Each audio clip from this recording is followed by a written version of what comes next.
अस्सलाम वालेकुम वरहमतुल्लाह। हम जितने भी ओवरसीज पाकिस्तानी हैं, जब हम छुट्टी आते हैं पाकिस्तान तो हमारी कोशिश होती है जितने भी जरूरी काम है वो निपटा लिए जाए, जिनमें एक बहुत ज्यादा अहम चीज होती है वो है बच्चों का बे फार्म बनवाना। क्योंकि अभी बच्चों का बे फार्म स्कूल में भी लाजमी तौर पे चाहिए होता है, तो हमारी कोशिश होती है कि ये जो है वो ये जितने भी काम है कंप्लीट कर लें। बे फार्म बेसिकली फादर के बगैर भी बन जाता है अगर मदर जाए तो, लेकिन जाहिर सी बात है अब फीमेल का अकेले जाना पॉसिबल नहीं होता, घर में कोई मदद ना हो, तो फिर जब फादर साहब वापस आते हैं तो उनको साथ लेके या फिर वो चले जाते हैं बच्चों का बे फार्म बनवाने। और नादरा की नई पॉलिसीज के बारे में इल्म ना होने की वजह से उन्हें 2-2 3-3 चक्कर लगाने पड़ते हैं, वहां पे लंबी लाइनों में पहले लगना पड़ता है, इंतजार करना पड़ता है। एक और बहुत ज्यादा अहम चीज है नादरा की पॉलिसी है बे फार्म के हवाले से। हम बेसिकली ओवरसीज पाकिस्तानी जितने भी होते हैं हमारे पास नाइकॉब बना होता है, national identity card for overseas Pakistani जो होता है उसकी एक ये भी निशानी होती है, उसके बाद कंट्री ऑफ स्टे जिस मुल्क में हम मौजूद होते हैं वहां का लिखा होता है, अगर सऊदीया में है तो सऊदीया लिखा होगा।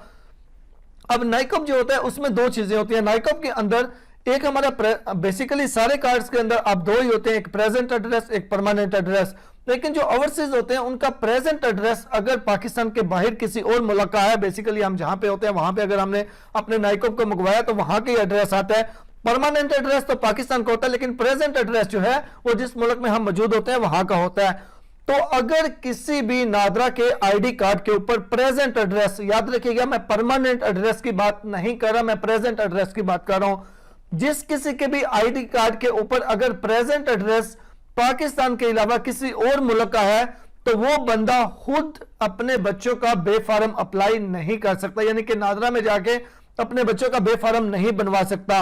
अगर अपनी वाइफ को साथ लेके जाए तो फिर बनेगा, या फिर अकेली वाइफ चली जाए फिर भी बन जाएगा। लेकिन अगर अकेला मर्द जाएगा अपने बच्चों का अपने बच्चों का बे फार्म बनवाने और उसके अपने आईडी कार्ड के ऊपर प्रेजेंट एड्रेस पाकिस्तान के अलावा किसी और मुल्क का होगा तो नादरा उसके बच्चों का बे फार्म नहीं बनाएगा, या फिर उससे बोलेगा अपनी वाइफ को साथ लेके आए। पहली चीज वो इजी है, यही स्टेप बचता है कि वाइफ को साथ लेके चले जाएं। तो दूसरा स्टेप ये होता है कि फिर आपको आईडी कार्ड पे एड्रेस चेंज करवाना पड़ता है। ये तो बहुत मतलब कि बिल्कुल भी सही चीज नहीं है। तो बेहतर यही है कि आप अगर ओवरसीज पाकिस्तानी हैं, आपके आईडी कार्ड के ऊपर प्रेजेंट एड्रेस पाकिस्तान के अलावा किसी और मुल्क का है तो अकेले नादरा ऑफिस बच्चों का बे फार्म बनवाने नहीं जाएं, साथ में लाजमी तौर पे आप वाइफ को भी लेके जाएं तो फिर बे फार्म आसानी के साथ बन जाएगा। और दोनों जाएं, हस्बैंड वाइफ दोनों जाएं, क्योंकि फिर वो जो वेरिफिकेशन वाला पेपर होता है जो हमने तस्दीक करवाना होता है किसी ऑफिसर से, वो आपको नहीं करवाना पड़ेगा। अगर आप अकेले जाएंगे या फिर आपकी वाइफ अकेली जाएंगी तो फिर वो एक तस्दीक वाला पेपर देते हैं, फिर दूसरे दिन वो जमा करवाना पड़ता है।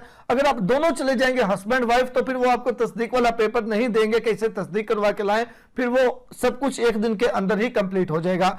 इंफॉर्मेशन अच्छी लगी है तो लाइक और सब्सक्राइब जरूर कर दीजिएगा। बाकी बे फार्म आपने किस तरह बनवाना है मुकम्मल A to Z प्रोसीजर इंशाल्लाह नेक्स्ट वीडियो में आपसे शेयर करूंगा, वो जरूर देख लीजिएगा। जैसे ही वो अपलोड करूंगा इसी वीडियो के डिस्क्रिप्शन में उसका लिंक दे दूंगा। खुदा हाफिज।